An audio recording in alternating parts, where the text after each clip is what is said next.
After 7 days of auditions and weeks of discussion, 75 kids have been invited to join a unique orchestra, one that reflects all the people of Manchester.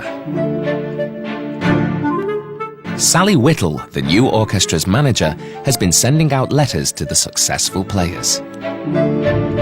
This is Luke, and he's in, and he plays the cello. Luke is still at primary school. He's the youngest person that we've taken into the orchestra. 11-year-old Luke was playing football when he found out that he'd be joining the cello section.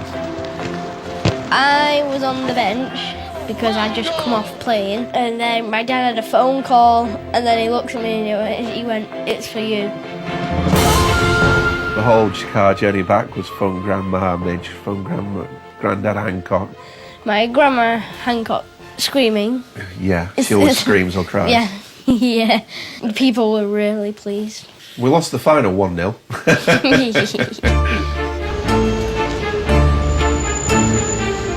Today, Luke will be finding out who else has got in the orchestra.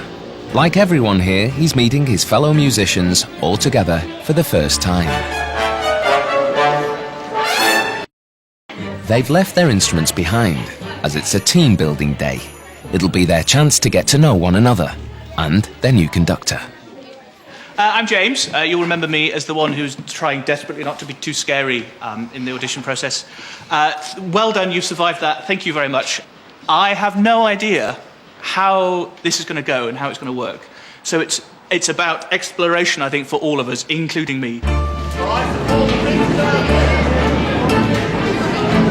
The one thing that unites all the kids in this orchestra is that they've been chosen because we really feel they have a huge potential, either not yet fully realised or well on the way to being realised, but it's about fulfilling that potential.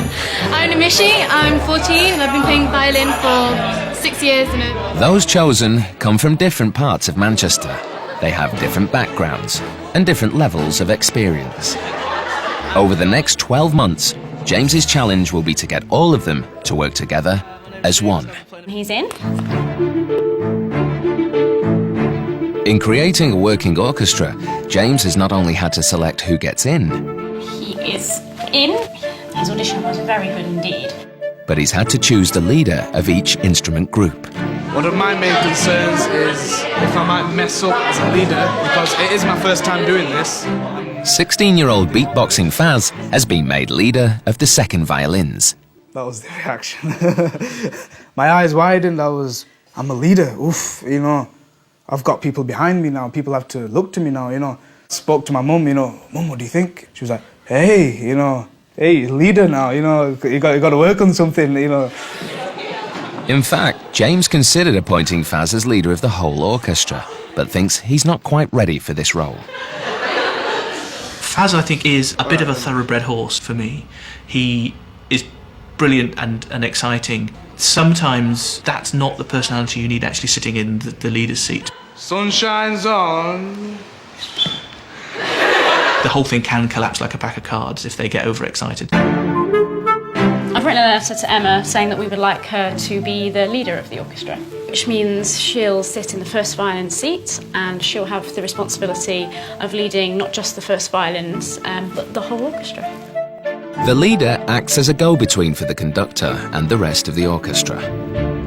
My dad ran upstairs and said, "Read it," and I was a bit shocked, really. I just felt so proud of Emma at that point. It was like a real proud dad moment, you know. It was absolutely fantastic. It is scary because it's kind of, in a way, your orchestra.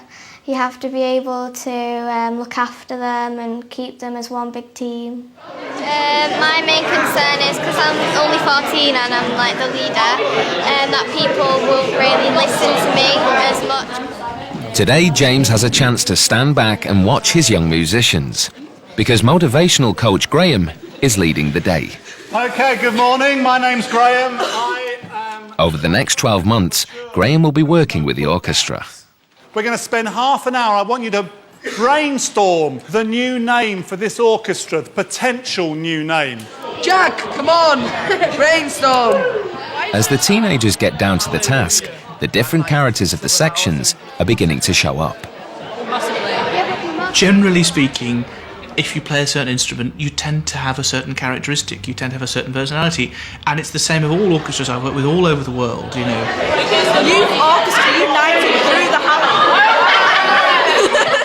Violinists are relatively competitive with each other. New youth. Bigger and better than before. Yes. Touch up Team Brass. Brass players tend to be kind of pretty loud, confident. I hesitate to use the word hooligan, but yeah, they're not shrinking violets. Halle Orchestra. 16-year-old Daniel has earned his place in the orchestra too. We win. Sunshine to all those who play in a brass band. After auditioning on his cornet, he beat 40 other hopefuls to take one of the 4 trumpet positions. I got the letter and these were more happy than me. My dad was nearly jumping up and down. I was like some crazed idiot. But I was really happy that I'd got in, because out of all the people that had played, they'd pick me because they thought I'd be best at doing it. It really is quite sort of brave of him to put himself forward for this project, because none of his friends from the local area or any of his peers I would have thought would be involved in anything like this at all. Daniel has had his lessons at school in secrecy because it wouldn't be cool in front of his friends to be a brass player. Daniel used to hide his cornet at school so he wasn't given a hard time. I bought another bag similar to one I take to school. For your PE kit? For my PE kit. And I'd wrap my cornet up in a towel, put it in the bag, and when people asked what I've got in it, I'd say I've got my PE kit or something in it. I was going to do something at dinner. I love it because of the music and being able to play and just forgetting about everything. I don't see how they don't like it and they think it's uncool and they laugh. Hopefully when I get in this Halle thing, I won't have to keep it a secret anymore, because everyone probably feels the same way. Hallelujah. Hallelujah. Orchestra manager Sally has been organising instruments for the new players. Oh, hi, is that Rachel? Oh, hello, Rachel. My name's Sally Whittle. I'm calling from the Halle. First on the list, a new and bigger harp. We auditioned 2 really fantastic young girls, and the parents are really keen for them to play, but just can't really stump up the money at the moment to buy a pedal harp. 3, 2, 1, go. Okay, 1, 2, 3. Don't rush, please. And for those who are used to playing an electric bass guitar, their first go at the double bass. I thought that we had the hardest task in terms of transportation, but I was told that somebody's got a harp. Okay, girls, push. Go on, push. So put the head over the back of that seat there. No space. Yeah.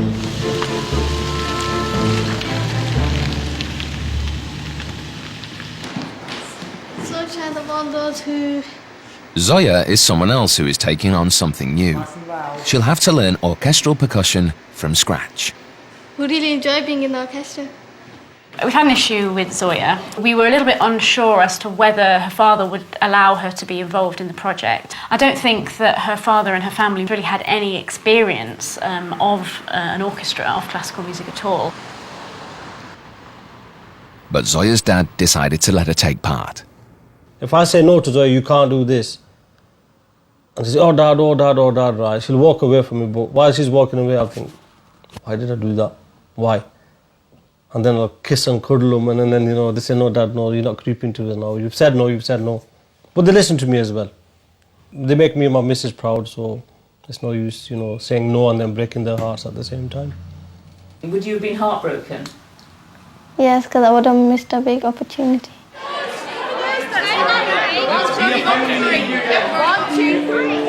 Today's exercises, like this one, where they all link hands and then have to untangle themselves, are lessons in teamwork. Like everyone else, Zoya is having to learn to join in. Hang on, no, that's not going to work. That's not going to work. No, let go. That's not going to work. She has a very long road ahead of her in this project. I think she finds the whole thing quite daunting. However, there's something there that I think is budding and can really grow. As the youngest in the orchestra, Luke too is very inexperienced. Luke is a gamble. Not been playing the cello for very long at all. Clearly going to be a fantastic player. The danger is, are we putting him in water that's too deep? I don't know, but we'll find out as we go on. As there are so many different levels of experience in the orchestra, one of James's hardest decisions has been to select the kind of music they will play. Bit of a nasty clarinet bit. Yeah, note-wise it isn't it? I mean, I don't know, as a wind player... That's tough. Yeah. That's tricky. Much is at stake, as the music has to be right for everybody. But I think that's possible. Okay. Tomorrow they'll play together for the very first time. And each of the 75 teenagers will have their own individual challenge. It's not just Luke who needs to hold his own with the older kids, or Zoya, who has to fit into an unfamiliar world. Emma, as leader of the orchestra, will need to assert herself. Can you be quiet, please? Go and sit in the bedroom. Just while we finish, thanks. Be quiet. So are you practicing at being assertive for the orchestra? Daniel and his new friends seem already to be bending the rules. You've broken your hand! Disqualified! They cheated. But in the orchestra, Daniel will need to watch his behaviour, especially his temper.